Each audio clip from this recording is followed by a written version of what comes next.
네, 머스노5입니다. 개장 전에 알아야 할 5가지 뉴스 함께 짚고 가도록 하겠습니다. 먼저 첫 번째 소식은 미국과 중국 간의 갈등 관련 이슈입니다.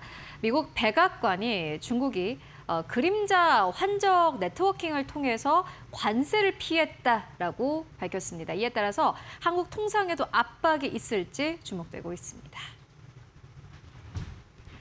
미국 백악관이 중국의 고율 관세를 피하기 위해 한국을 비롯한 40여 개국을 활용한 그림자 환적 네트워크를 구축했다고 밝혔습니다.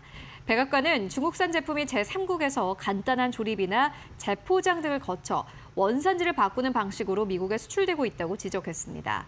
잠재적인 불법 환적 규모는 연간 최대 3,030억 달러, 우리 돈으로 약 431조 원에 달할 것으로 추산했습니다.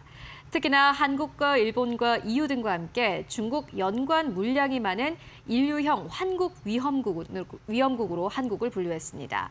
백악관은 경기도 반도체 벨트를 중국산 직접 회로의 잠재적인 유통 경로로 지목하며 미국 반도체 산업을 압박할 수 있다고 주장했습니다.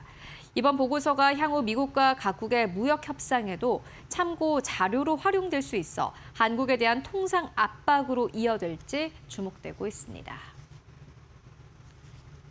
네, 이에 따른 오늘 한국 시장의 영향 함께 체크해 보실 필요가 있을 것 같습니다. 이어서 두 번째 뉴스로 함께 옮겨가 보시죠. 이어서는 샌디스크입니다. 샌디스크가 간밤에 두 자릿수의 급등률을 보였습니다. 투자자의 날을 개최를 했는데 특히나 장기 공급 계약이 이럴 때 확실히 좀 힘을 발휘하는 것 같습니다. 100%의 주주 환원 정책을 하겠다라고 발표했는데요. 자세하게 만나보시죠. 샌디스크가 장기 성장 전략과 적극적인 주주 환원 계획을 공개하면서 주가가 13% 가깝게 급등했습니다. 샌디스크는 2026 투자자의 날에서 AI 확산에 따라 기업용 데이터 센터 플래시 시장이 2030년까지 1.2 제타바이트 규모로 성장할 것으로 전망했습니다. 2028에서 2030년 회계연도 매출 증가율 목표는 10%대 중후반, 비갭 매출 총이익률은 약 80%로 제시했습니다. 조정 잉여 현금 흐름 마진도 약 50%까지 끌어올린다는 계획을 함께 발표했습니다. 특히나 사업에 필요한 재투자를 마친 뒤 남는 잉여 현금의 100%를 주주에게 환원하겠다고 밝혔습니다.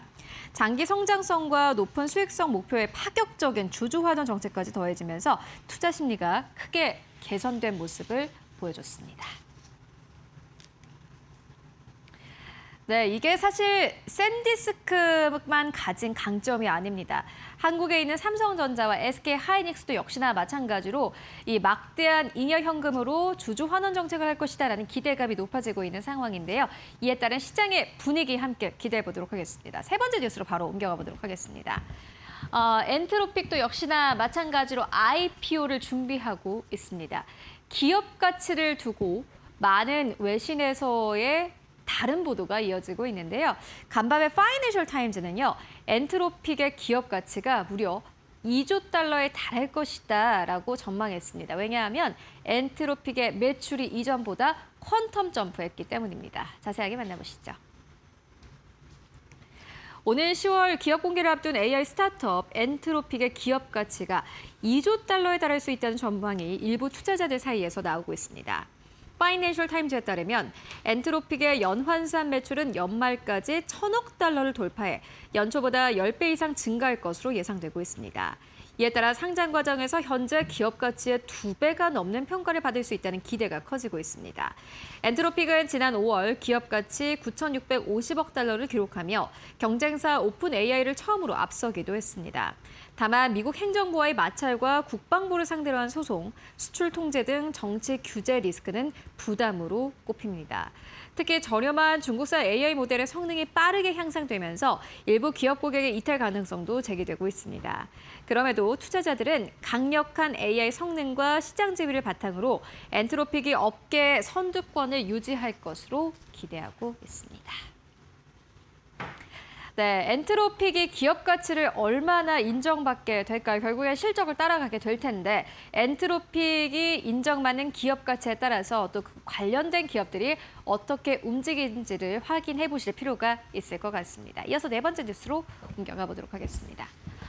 이번에는 SK 하이닉스 관련 뉴스입니다. 미국의 인디애나 팹이 27일에 착공을 한다고 하는데요. 특히나 최태원 회장과 젠슨항 회장의 만남이 기대된다라는 의견도 나오고 있습니다. 자세하게 만나보시죠.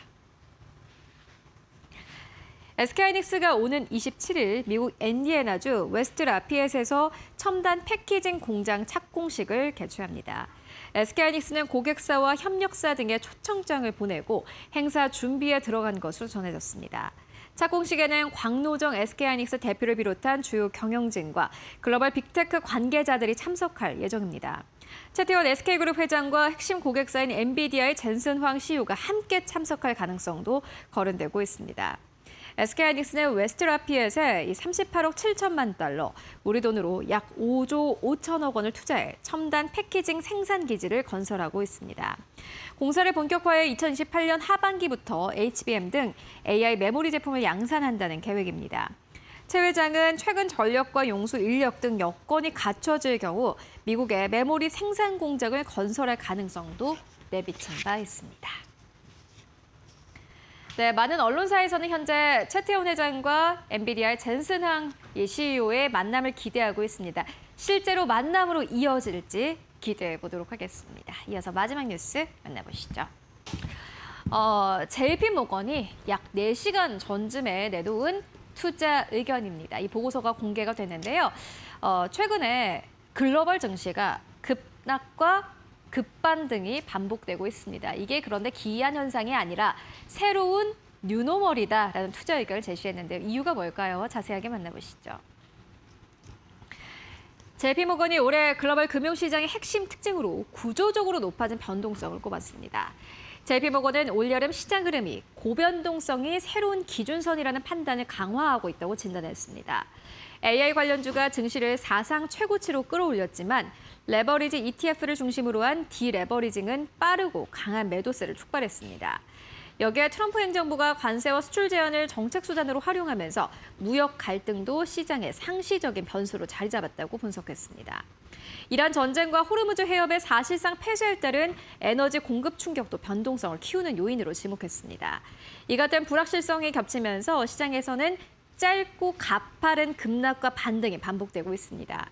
강력한 상승이나 하락 추세가 나타나더라도 이전보다 훨씬 빠르게 반전하거나 소멸하는 현상도 두드러지고 있습니다.